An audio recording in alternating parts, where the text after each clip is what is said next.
What's up, guys? Welcome back to the YouTube channel. I just got over here to the shop. I got some bad news today. It is not looking good. I'm having to do something I hoped I wasn't going to have to do, but I've got to do it. I think we got a solution. I think it's going to work out, but it may not. We'll see. Hopefully it does.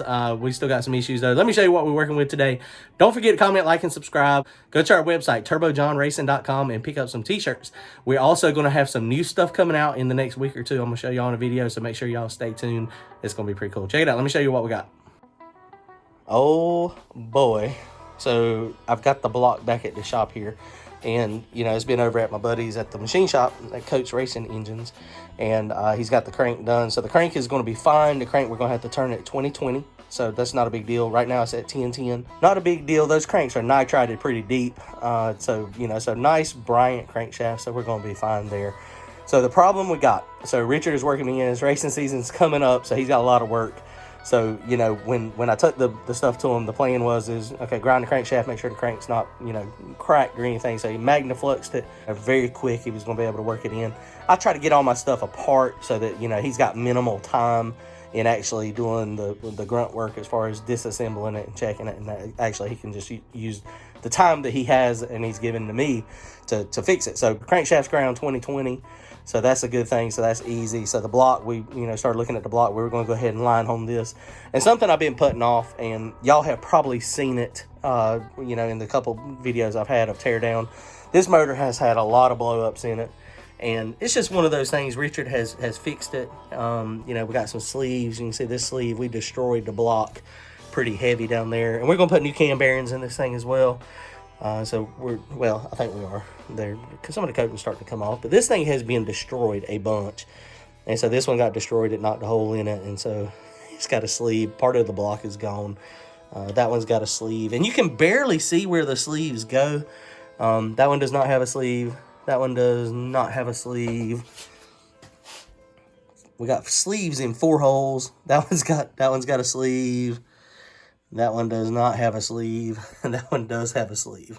So realistically, we probably should have sleeves in all of them, but we don't. But this is a nice block. It's a Dart Iron Eagle block, small block Chevrolet, 400 mains, you know, 9-inch. It's got the big raised cam in it, the 391 thousandths raised cam. Bad to the bone block. This block new now is like $3,700. By the time you do machine work, you're going to have, you know, probably $4,500, $5,000 in it. So, of course, y'all watch my channel for a little while. Y'all understand that I'm on a budget. My budget sometimes makes me reuse stuff that probably should not be reused. And that is what we're dealing with here. So, this is the bearing that we had issue with. We had this bearing has been a problem for a while now. And, you know, I was attributing it to the spacer bearings. And, you know, it's just one of those things. It may be the spacer's bearing, but I think it's probably more got to do with the fact that the registers on these caps, now this is a 4-bolt main block, but even when you put the 4-bolt main in it, the register is designed to hold it. And you see it's even got this nice little handy flathead screwdriver where you're supposed to pop this up. Now the back ones, they're nice and tight. Now these are not even tight on there, but these are tight. So the back one and the front one are in the registers, and they don't have any side-to-side movement at all. So the back one and the front one is good. All 3 of these in the middle,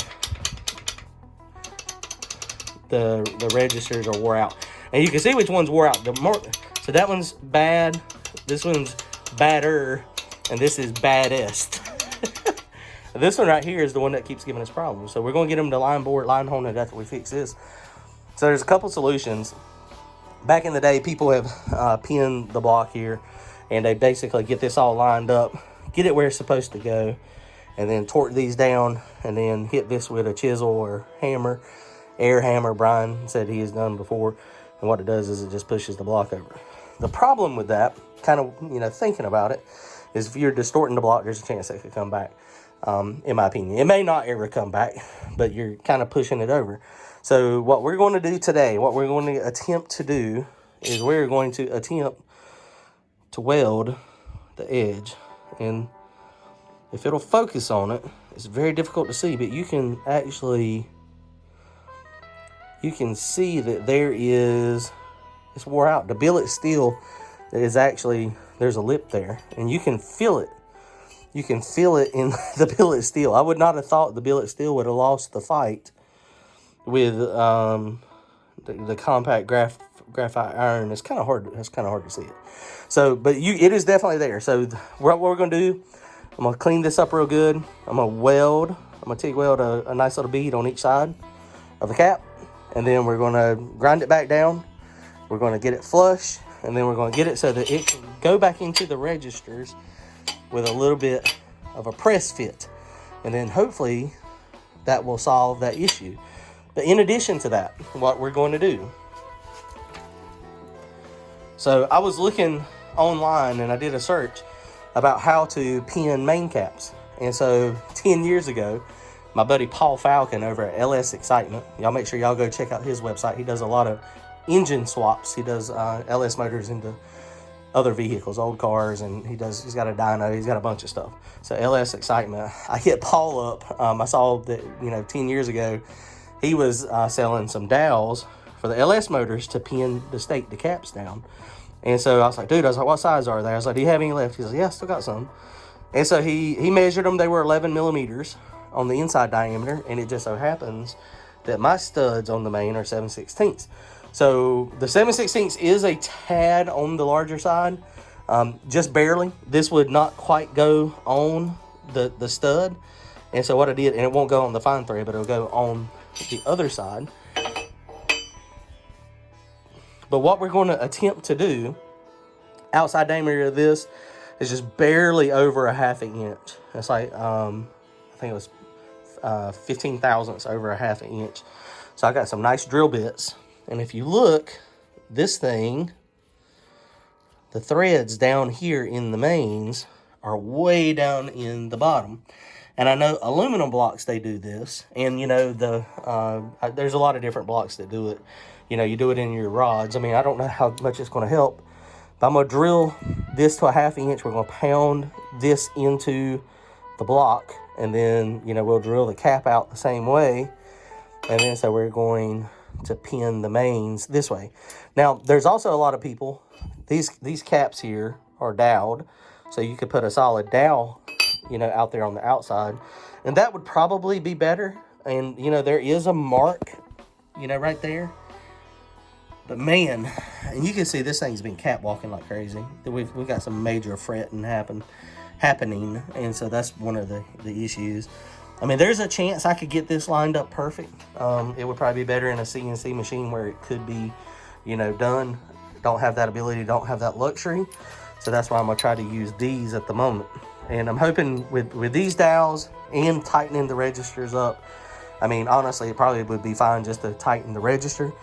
But that's what we're doing. That's our game plan today. So let's see if we can make it work. All right, we got our first beads on there. I mean, they're just little beads, and they ain't got to be pretty.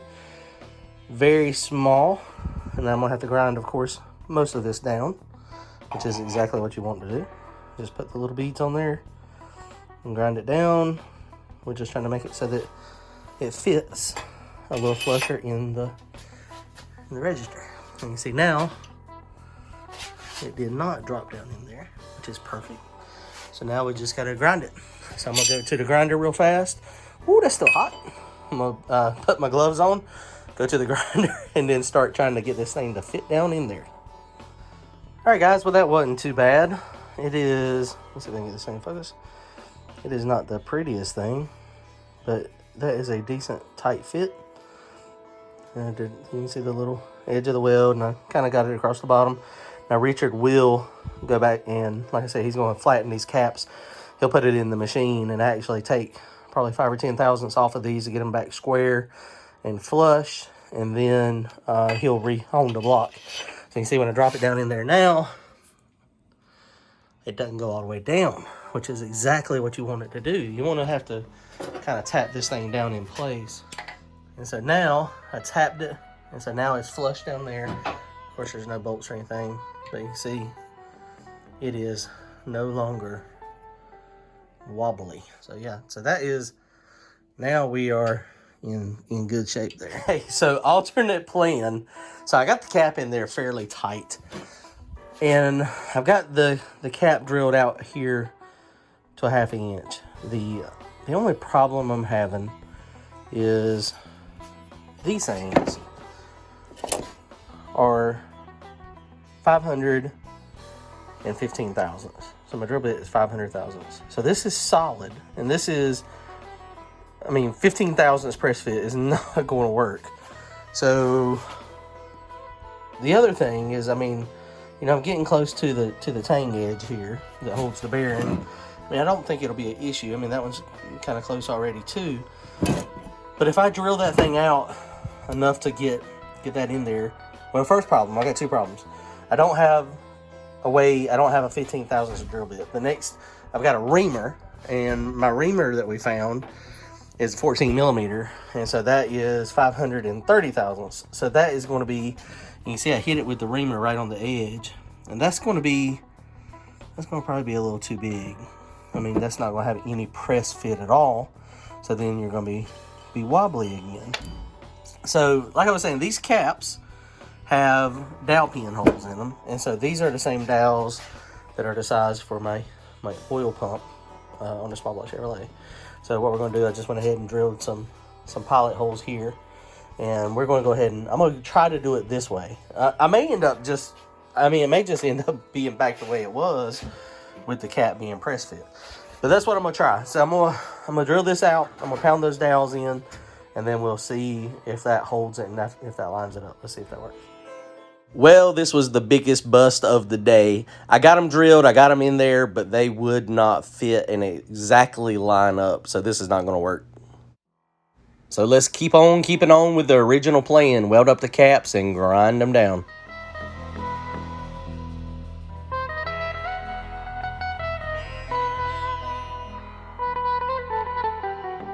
All right, guys. Well, I think I tried everything except for what I was going to originally try to start with. I was trying to make it better.